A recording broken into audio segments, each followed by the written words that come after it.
PA kita. Kita sudah buat PPT-nya dan kita akan belajar satu ayat dari Kitab Wahyu yang menjadi tema ini. Kita akan melihat satu ayat yang menjadi sebuah pertanyaan dan diskusi yang akan membawa kita pada pemahaman yang penting dalam firman Tuhan. Kita akan belajar tentang langit dan bumi baru. Mari kita buka dulu Kitab Wahyu pasal 21, ayatnya yang pertama. Ada hal yang penting untuk kita lihat pada Wahyu pasal 21 ayat 1. Dikatakan demikian. Wahyu 21 ayat 1. Lalu aku melihat langit yang baru dan bumi yang baru. Sebab langit yang pertama dan bumi yang pertama telah berlalu. Dan laut pun tidak ada lagi. Sedemikian jauh pembacaan firman Tuhan. Ya Bapak Ibu ya. Jadi ada langit dan bumi yang baru dan langit dan bumi yang pertama telah berlalu dan tidak ada lagi laut di bumi dan langit yang baru. Nah, menarik sekali. Baik, saya ingin memulai bagian tentang langit dan bumi yang baru ini. Bagaimana kita melihat Kitab Wahyu? Kita perlu menjelajahi latar belakang dulu secara sekilas supaya kita bisa memiliki pemahaman yang menyeluruh dari Kitab Wahyu. Karena kalau hanya dilihat pada satu ayat atau satu perikop, maka Bapak Ibu kita akan mengalami kesulitan membaca Kitab Wahyu. Jadi kita mesti melihat dalam konteks apa Kitab Wahyu ini ditulis, begitu. Nah, saya ingin mengajak kita menjelajahi latar belakang Kitab Wahyu. Jadi Kitab Wahyu ini ditulis kepada orang Kristen yang mengalami penindasan luar biasa di daerah Asia Kecil. Ya, jadi sekarang adalah wilayah Turki. Jadi ini wilayah yang menerima ya orang-orang yang menerima Kitab Wahyu untuk menguatkan mereka, Bapak Ibu. Jadi ini yang harus kita pahami bahwa Kitab Wahyu itu punya latar belakang ditulis kepada orang-orang Kristen yang mengalami penindasan luar biasa di daerah Asia Kecil yang sekarang adalah wilayah Turki. Antara tahun 90 sampai 95 Masehi. Nah, lalu kita perlu lihat lebih jauh ya, apa yang kemudian digambarkan sejak awal dalam Kitab Wahyu, Bapak Ibu. Seorang ahli perjanjian baru, ini seorang ahli perjanjian baru bernama Richard Bauckham. Richard Bauckham menyatakan bahwa sebenarnya Kitab Wahyu itu menggambarkan kerajaan Romawi sebagai gambaran binatang yang sangat kuat dalam gambaran Kitab Wahyu. Dan gambaran binatang ini yang menjadi gambaran kerajaan Romawi menjadi sangat penting. Karena gambaran binatang ini yang dituliskan dalam Wahyu 13 ayat 3 sampai 4 itu, Bapak Ibu, yaitu binatang dengan kepala seperti singa, badan seperti macan tutul dan keluar dari laut ya. Ini mau menunjukkan gambaran-gambaran yang sangat penting dalam keseluruhan Kitab Wahyu. Begitu. Nah, jadi Richard Bauckham, seorang ahli perjanjian baru, menyatakan Kitab Wahyu sebenarnya menggambarkan satu kerajaan yang saat itu sangat berpengaruh pada penindasan orang-orang Kristen, terutama orang-orang Kristen di Asia Kecil, begitu.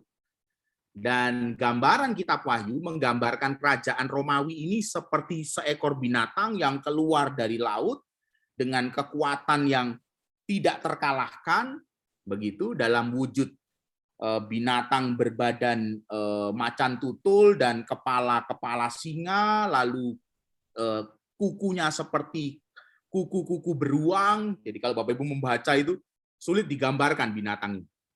Dan yang menarik lagi, binatang ini mendapat sebuah restu, begitu ya, mendapat sebuah restu dari binatang si ular naga itu, naga atau ular tua yang juga muncul dari lautan, yang memvisualisasikan kehadiran kuasa jahat atau iblis, begitu. Nah, gambaran ini menjadi penting. Melihat gambaran-gambaran ini menjadi sangat penting. Nah, kita lihat lebih jauh apa yang dijelaskan tentang Kitab Wahyu oleh Richard Bauckham. Nah, selain hal tadi Bapak Ibu, kita perlu melihat ya. Jadi kita perlu melihat menurut Richard Bauckham, dia menyatakan bahwa Roma, kerajaan kekaisaran Roma itu menyatakan dirinya pada masa itu memang sebagai kota yang kekal, eternal city begitu ya. Kota yang kekal, mereka menawarkan keamanan dan berbagai kemungkinan untuk mendapatkan kekayaan yang sangat besar bagi orang-orang yang mendukung dan mau menyembah kepada Kaisar Roma. Jadi kita bisa melihat. Nah, Bapak Ibu saya tunjukkan sebuah peta, bagian peta yang berwarna merah itu adalah wilayah kekuasaan Romawi. Jadi Bapak Ibu bisa bayangkan. Kekuasaan Romawi itu dari Eropa sampai Timur Tengah. Jadi Bapak bisa bayangkan betapa luasnya wilayah kekaisaran Romawi. Dan Kaisar Romawi, kaisar-kaisar pada masa itu tentunya ya, terutama juga Kaisar Romawi yang sangat berhasil dengan ekspansi penjajahannya sampai wilayah kekuasaannya sedemikian luas dari Eropa sampai Timur Tengah. Jadi kita bisa membayangkan bagaimana kaisar itu kemudian menjadi dewa, ya, menjadi Tuhan begitu yang harus disembah, dan kalau tidak disembah maka orang-orang itu akan dibunuh begitu. Nah, kita melihat pergumulan ini. Pergumulan inilah yang menjadi tantangan dalam kekristenan. Kekaisaran Romawi yang sangat luas kuasanya, bahkan itu sangat memang menjanjikan, orang akan melihat kekaisaran Romawi memang sebagai kota yang kekal, nggak mungkin ada yang bisa mengalahkan. Kerajaan dan kekaisaran yang sangat luas, siapa yang bisa mengalahkan Romawi? Jadi kalau kita melihat peta sedemikian luas ini, kita bisa membayangkan, ini memang kerajaan yang mungkin nggak akan ada yang mengalahkan. Sekian besarnya wilayah kekuasaan Romawi, sekian besarnya wilayah jajahannya. Ya. Dan ini menjadi tantangan kekristenan waktu itu, sehingga ketika mereka mengalami penindasan, itu bukan penindasan yang sembarangan. Penindasan yang luar biasa beratnya. Nah, dari sini Bapak Ibu kita mendapat gambaran-gambaran latar belakang untuk Kitab Wahyu. Begitu. Nah, sekarang kita akan lihat lebih jauh ya. Masih menjelajahi latar belakang Kitab Wahyu, ini menjadi latar belakang penyebutan binatang yang sulit dikalahkan di dalam Wahyu 13 ayat 3 sampai 4 ya. Jadi seluruh dunia dikatakan di dalam Wahyu 13 ayat 3 dan 4. Mari Bapak Ibu kita buka sebentar. Dikatakan di dalam Wahyu pasal 13. Wahyu pasal 13 ayat 3 dan 4. Dikatakan demikian. Ya, kalau dilihat dari ayat pertama maka Bapak Ibu bisa melihat itu binatangnya seperti apa yang saya katakan tadi. Bertanduk 10, berkepala 7, di atas tanduk-tanduknya terdapat 10 mahkota ya. Ayat yang ketiga sekarang ya. Ayat yang ketiga dan keempat. Dikatakan demikian, maka tampaklah kepadaku satu dari kepala-kepalanya seperti kena luka yang membahayakan hidupnya. Tetapi luka yang membahayakan hidupnya itu sembuh. Seluruh dunia heran lalu mengikut binatang itu. Binatang itu adalah Roma. Yang dimaksudkan adalah gambaran kekaisaran Roma. Dan mereka menyembah naga itu. Naga, ular, si ular tua. Karena ia memberikan kekuasaan kepada binatang itu, jadi gambaran di balik kekuasaan kekaisaran Romawi itu, dalam penglihatan Rasul Yohanes, kekaisaran Romawi itu dipakai oleh kuasa setan, kuasa iblis, yang dilambangkan dengan binatang naga. Saya lanjutkan.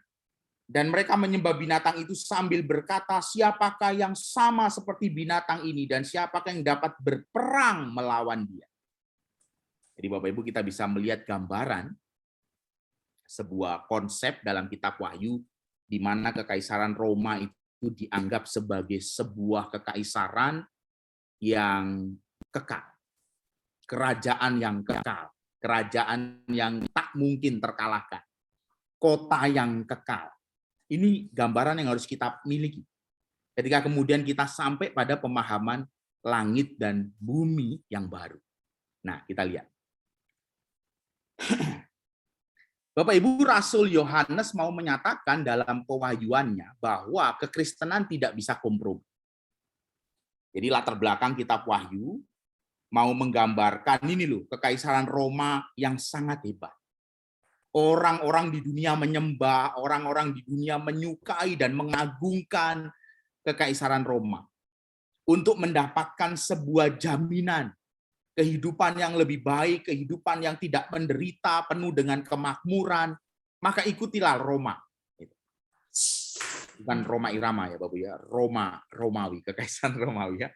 Jadi kekristenan itu mau diajak melalui teks kitab Wahyu supaya mereka tidak kompromi dengan satu kaki mengikut binatang Romawi dalam tanda petik itu kekaisaran Romawi, dan satu kaki di dalam Kristus.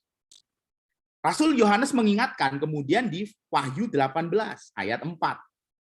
Mari kita lihat ya, Bapak Ibu, apa yang diperingatkan oleh Rasul Yohanes dalam Wahyu 18 ayat 4. Dikatakan begini. Jadi setelah menggambarkan kekaisaran Romawi dengan gambaran binatang yang tak terkalahkan, bahkan didukung oleh si ular tua dan naga itu, iblis itu, di ayat Wahyu 18 ayat 4, Rasul Yohanes mengingatkan demikian dalam pewahyuan. Wahyu 18 ayat 4. Lalu aku mendengar suara lain dari sorga berkata, pergilah kamu, hai umatku, pergilah daripadanya, supaya kamu jangan mengambil bagian dalam dosa-dosanya, dan supaya kamu jangan turut ditimpa malapetaka-malapetakanya. Jadi Bapak Ibu lihat, gambaran ini mau menegaskan hal yang sangat mengerikan, tetapi kemudian ditegaskan. Jangan kamu kompromi. Jangan kamu mengikut binatang itu. Tinggalkanlah dan tinggalkanlah. Pergilah daripadanya. Karena kamu akan berhadapan dengan malapetaka. Padahal Romawi itu menyebut dirinya sebagai kekaisaran yang kekal. Kota yang kekal. Dengan kekuasaan yang begitu luas, gak mungkin kalah. Bahkan semua orang mengagumi kalau sekarang ini orang melihat wilayah bekas jajahan Romawi, tinggalan-tinggalan kekaisaran Romawi di Eropa sampai di Timur Tengah. Itu luar biasa, Bapak Ibu. Romawi di masa itu bisa memiliki kekaisaran seluas itu wilayah. Dan mereka pasti bisa percaya untuk melihat Romawi sebagai kekaisaran yang kekal yang tidak akan terkalahkan. Tetapi Kitab Wahyu mengatakan bahwa kekaisaran Roma itu akan runtuh. Nah, ini menarik sekali ya.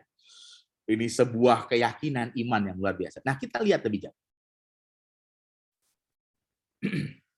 Di balik binatang Roma, di balik binatang kekaisaran Romawi, ini gambaran binatangnya seperti itu Bapak Ibu, wajahnya singa, badannya macan tutul, tangannya cakarnya itu cakar beruang, dan seterusnya. Di balik binatang Roma, binatang kekaisaran Roma itu adalah naga yang menunjuk pada kuasa setan dalam kitab Wahyu. Dengan kata lain, setan sedang memakai Roma untuk menggoyahkan dan menghancurkan iman orang-orang Kristen dengan kekuasaan dan kekayaan. Karena kalau mengikut kekristenan, maka mereka akan menderita. Tetapi dengan gambaran kerajaan Romawi, mereka dijanjikan tentang kekuasaan dan kekayaan dengan kemakmuran dan sebagainya. Dan gambarannya adalah gambaran kekaisaran Roma itu seperti binatang yang keluar dari laut, binatang dengan wajah singa, 7 wajah singa, 10 mahkota, ya, luar biasa itu. Badan macan tutul, keluar dari laut.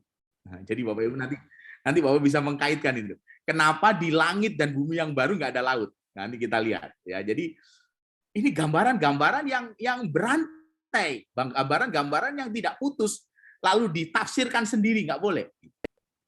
Jadi harus dilihat sejak awal, dibaca dengan baik. Simbol-simbol itu dimunculkan sejak awal untuk dimaknai dalam perenungan.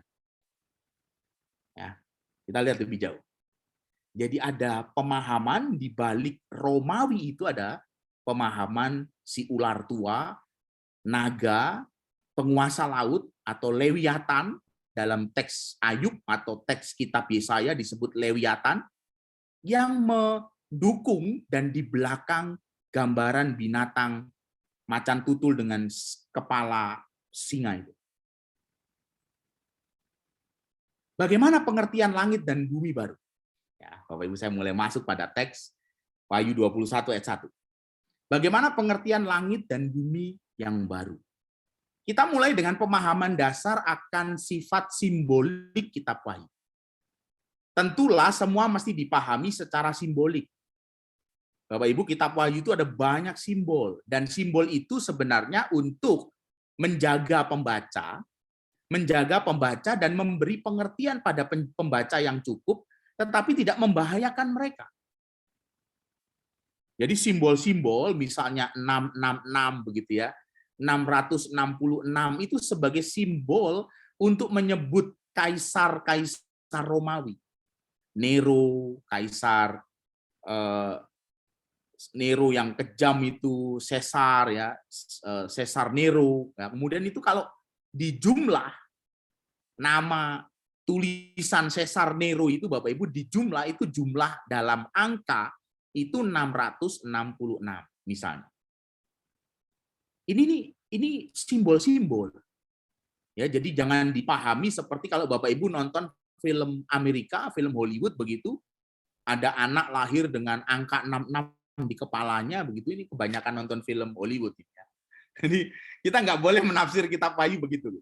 Jadi angka 666 itu menjadi sebuah simbol jumlah, sebuah kejahatan, dan di masa itu simbolnya adalah Nero. Jadi kalau Bapak Ibu ingat angka Romawi ya, Bapak Ibu dulu kita sekolah pernah diajari angka Romawi itu untuk menghitung ya, menghitung. Kalau X itu kan berarti 10 ya, kalau turus 1 itu berarti kan 1 ya. Lalu apalagi C ya, itu berapa C, lalu L, M gitu kan. Itu ada angkanya kan. Jadi abjad itu sekaligus mewakili angka dalam Romawi. Karena itu muncullah angka jumlah, bukan 66 tapi 666. Sebuah jumlah, dan jumlah itu menunjuk pada jumlah nama Caesar Nero. Jadi kalau Caesar Nero itu di jumlah, itu jumlah semua kalimat kata Caesar Nero itu 666. Ada banyak simbol ya. Tentulah semuanya mesti dipahami secara simbolik juga. Apa yang ada dalam kitab Wahyu harus kita pahami secara simbolik. Tidak boleh lalu kemudian serta-merta dipahami literal begitu ya. Nanti akan ada penunggang kuda hitam, penunggang kuda putih, dan tentunya itu akan sulit lebih dipahami kalau itu tidak dilihat sebagai penampilan simbol dalam teks. Dipahami secara simbolik termasuk dalam pemahaman langit dan bumi yang baru. Ya. Sekalipun nanti saya akan menunjukkan pada Bapak Ibu ini masih menjadi sikap yang masih pro dan kontra ya. Banyak teolog yang juga memahaminya berbeda-beda. Tapi tidak apa-apa, saya akan coba memberikan pemahaman dulu. Nah, Roma yang mengklaim dirinya kota kekal ternyata runtuh, Bapak Ibu. Ya. Roma yang mengklaim dirinya sebagai kota kekal, kekaisaran yang kekal ternyata runtuh pada akhirnya. Langit dan bumi baru menunjukkan pada pemerintahan Allah. Allah yang kembali mengambil peran, Allah yang kembali mencipta, ya, mengambil peran untuk memimpin dan memerintah dunia ini. Allah menyingkirkan dan mengalahkan segala kuasa jahat, termasuk si ular naga, si ular tua yang melambangkan iblis, bahkan juga kekaisaran Romawi. Otomatis semuanya dikalahkan. Nah, kita melihat teologi tentang langit dan bumi baru ini menunjukkan pada pemerintahan Allah.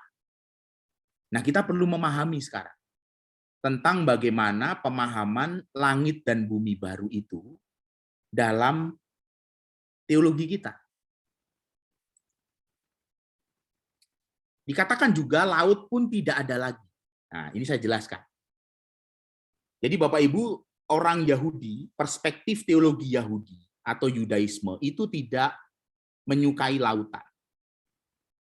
Laut itu menjadi sebuah pemahaman bagi teologi Yahudi, sumber munculnya segala sesuatu yang jahat, itu laut.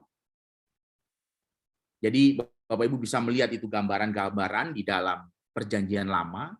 Jadi pemahaman Yahudi tentang laut itu sebagai tempat tinggal segala sesuatu yang jahat, termasuk gambaran Lewiatan atau ular naga dalam kitab Wahyu. Karena itu, kalau kita melihat di dalam Perjanjian Lama, di dalam kitab Ayub, dalam kitab Yesaya, gambaran laut itu tidak disenangi. Karena menjadi tempat tinggal sumber segala kejahatan, sumber dari kuasa jahat, atau tempat tinggalnya si ular naga ini. Karena itu kemudian pemahaman ini dipakai dalam perspektif kitab Wahyu untuk memahami tentang bumi dan langit yang baru itu tidak memiliki laut. Dan tentunya ini maknanya simbolik. Ya kan? Laut yang tidak ada itu sudah menunjukkan sebuah makna simbolik. Karena mau meniadakan kuasa Lewiatan, kuasa ular tua atau iblis yang sudah dikalahkan. Nah, ini sesuatu yang menarik. Kemudian bagaimana dengan langit dan bumi baru? Kalau pemahaman tentang laut yang tidak ada lagi itu simbolik. Seperti perspektif teologi orang Yahudi yang tidak menyukai lautan. Gitu. Lalu bagaimana dengan langit dan bumi yang baru? Nah, kita lihat sekarang. Pengertian baru yang melekat pada kata langit dan bumi, bahkan kata Yerusalem, kota Yerusalem, itu kalau kita baca di ayat selanjutnya, di ayat yang kedua, tentang Yerusalem yang baru, yang turun. Pengertian baru yang melekat pada kata langit dan melekat pada kata bumi, Bapak Ibu, adalah kata kainos. Kata kainos. Kata kainos menunjuk pada esensi dan kualitas. Menunjuk pada esensi dan kualitas. Itu menurut tafsir seorang pendeta bernama Eddie Francis tentang kitab Wahyu. Ya, ini bukunya. Eddie Francis, seorang evangelical, seorang injili, pendeta Eddie Francis, menegaskan bahwa kata yang dipakai untuk kata bumi dan langit itu adalah kata kainos. Itu menunjuk pada esensi dan kualitas. Hal yang sama dijelaskan oleh William Barclay. William Barclay menjelaskan juga tentang kata kainos. Ada dua kata baru dalam bahasa Yunani, yaitu neos dan kainos. Neo itu kata Yunani. Neo itu berasal dari kata neos, itu kata Yunani pertama yang menunjukkan artinya baru. Dan kata yang kedua dalam bahasa Yunani yang berarti baru adalah kainos. Seperti saya katakan tadi, yang melekat pada kata bumi dan langit, kata baru yang melekat di sana adalah kata kainos. Berbeda dengan kata neos. Neos itu baru secara waktu. Contohnya, pensil yang baru diproduksi di pabrik pensil disebut neos, sekalipun pabrik itu sudah bertahun-tahun memproduksi pensil. Pokoknya pensil yang baru, pensil yang keluar dari pabrik itu, baru diproduksi, itu pensil baru. Itu disebut neos. Jadi baru dalam arti waktu. Sedangkan kainos, yang dipakai pada kata bumi dan kata langit di dalam kitab Wahyu, kata kainos itu dalam arti kualitas dan belum pernah ada. Ya, Bapak Ibu, ini sebuah hal yang menarik. Kualitas dan belum pernah ada. Kata ini diletakkan juga pada kata manusia baru dalam Efesus 2 ayat 15, Efesus 4 ayat 24. Manusia baru yang ada di dalam Kristus, yang sudah ditebus oleh Kristus, itu disebut juga dengan kainos anthropos. Kainos antropos, manusia baru. Baru dalam hal kualitasnya. Manusianya masih sama, kualitasnya berbeda. Manusianya masih sama, tetapi manusianya sudah tidak lagi hidup sama seperti yang dulu. Bahkan manusia yang baru ini, manusia yang belum pernah ada. Gambarannya begitu. Karena itu dikatakan, barang siapa di dalam 2 Korintus 5 ayat 7 misalnya, dikatakan bahwa barang siapa di dalam Kristus, ia adalah ciptaan yang baru. Yang lama sudah berlalu. Nah, gitu ya. Yang lama sudah berlalu kan bukan berarti lalu kita ini hilang lalu muncul lagi dengan wajah yang baru, kan tidak. Ya, manusia kita ini di dalam Kristus ciptaan baru.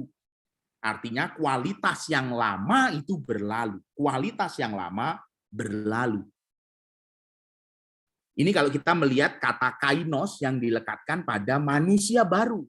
Nah, beberapa teolog menggunakan pemahaman ini. Kalau manusia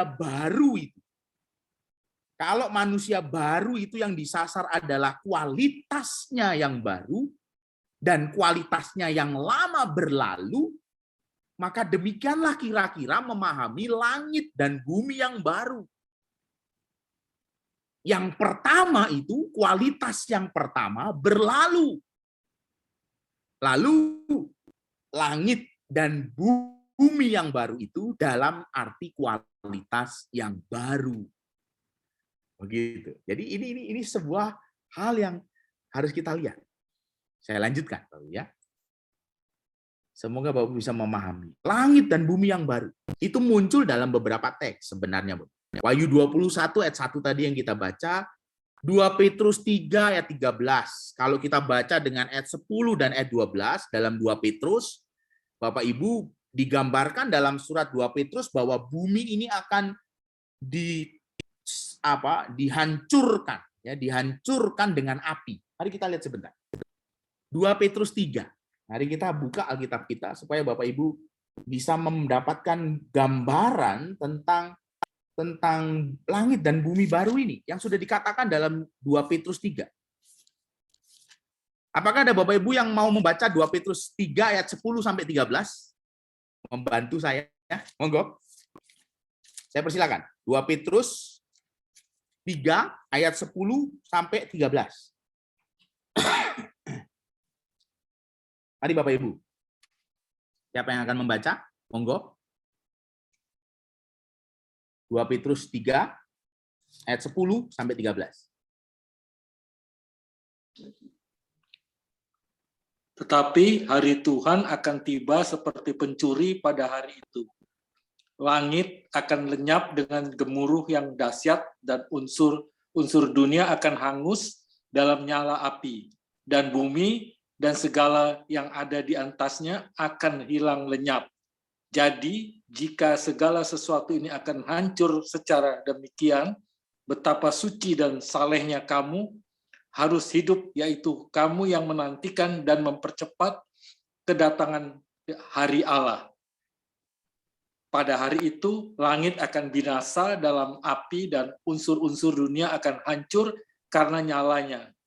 Tetapi sesuai dengan janjinya, kita menantikan langit yang baru dan bumi yang baru di mana terdapat kebenaran.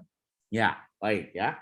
Terima kasih, Pak. Jadi kita lihat gambaran di dalam surat 2 Petrus, dalam keyakinan Yahudi, Bapak Ibu, digambarkan. Di akhir zaman itu digambarkan dengan penyucian oleh api. Kalau di dalam peristiwa kejadian, dalam peristiwa Nuh, dunia ini juga pernah dihancurkan oleh air bah.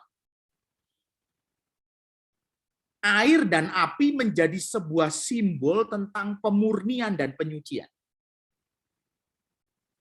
Dihancurkan, ya, dihancurkan seluruh hal yang ada di atas bumi, dihancurkan, segalanya dilenyapkan,